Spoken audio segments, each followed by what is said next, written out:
Hello বন্ধুগণ, আড্ডা and বিয়ন্ডের আর একটা নতুন ব্লগে আপনাদের সকলকে স্বাগত। আশা করি সবাই ভালো আছেন। আমি আজকে একটা দারুণ চিকেন কারি রেসিপি নিয়ে চলে এসেছি। আমরা পরিমাণ মতো পেঁয়াজ ভালো করে ধুয়ে কুচিয়ে নেব। আমার যেহেতু চিকেনের কোয়ান্টিটি কম, আমি দুটো পেঁয়াজকে ভালো করে কুচিয়ে নিয়েছি। এবার একটা জায়গায় আমরা পেঁয়াজটাকে আলাদা করে রাখবো। এবার আমরা আলুটাকে ধুয়ে নেব এবং খোসা ছাড়িয়ে একটু বড় বড় পিস করে কেটে নেব। ধরুন আমার ছোট সাইজের আলু থেকে দুটো করে পিস বেরাবে, এরকম আমরা আলু কেটে নেব। নিয়ে আলুটাকে আলাদা করে রাখবো। এবার আমরা জল ঝরানো চিকেনটাতে 2 চামচ টক দই,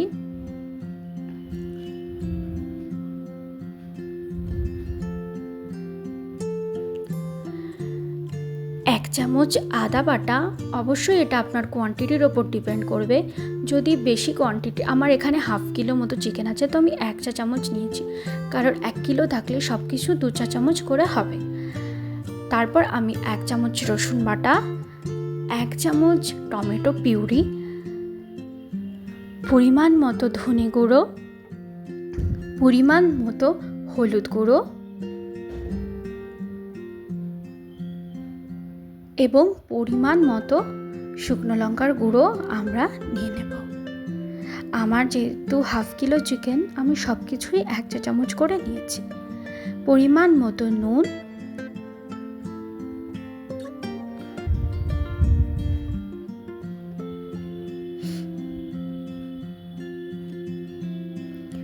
অল্প কিচেন কিং মশলা দিয়ে আমরা ভালো করে চিকেনের গায়ে মাখিয়ে নেব।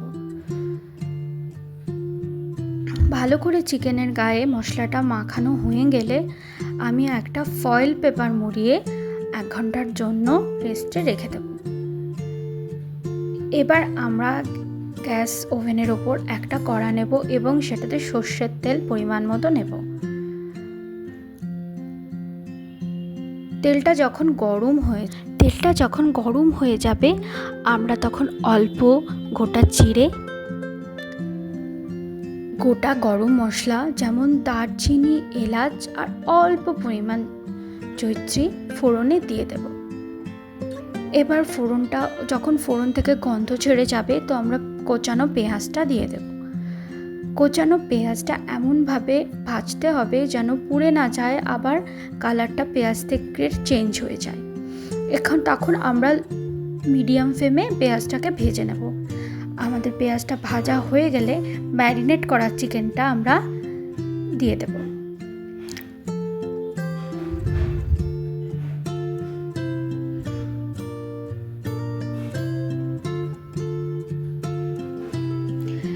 এই পর্যায়ে আমরা কোনো জল দেব না, ভালো করে চিকেনটাকে কষিয়ে নেব।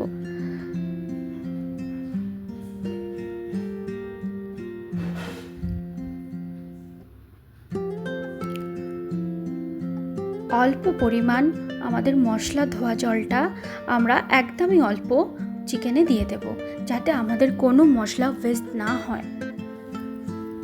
চিকেনটা ভালো করে কষাতে হবে সুন্দর গন্ধ ছাড়া অবধি।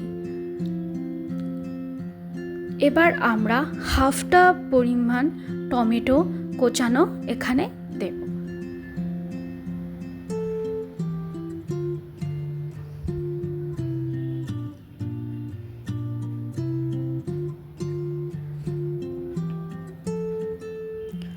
ভালো করে কষিয়ে নেব, মশলার যেন কাঁচা গন্ধ বা কাঁচা কোনো ফ্লেভার না আসে।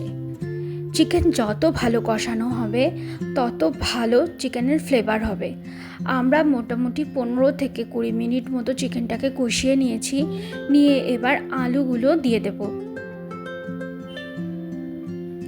আমরা কষানো হয়ে গেলে মশলা থেকে তেল ছেড়ে দিলে আমরা ঢাকাটা লাগিয়ে দেব, যাতে মিডিয়াম ফ্লেমে আমাদের চিকেন আলু সব সেদ্ধ হয়ে যায়। আমরা এ পর্যায়ে চিকেনে জল অ্যাড করে দিয়েছি। অবশ্যই এখানে গরম জল অ্যাড করতে হবে, কারণ আমরা এখানে প্রেসার কুকারের ইউজ করব না, এটা কড়াতেই হবে। এই জন্য জলের পরিমাণটা একটু বেশি হবে। হয়ে গেছে আমাদের চিকেন কারি।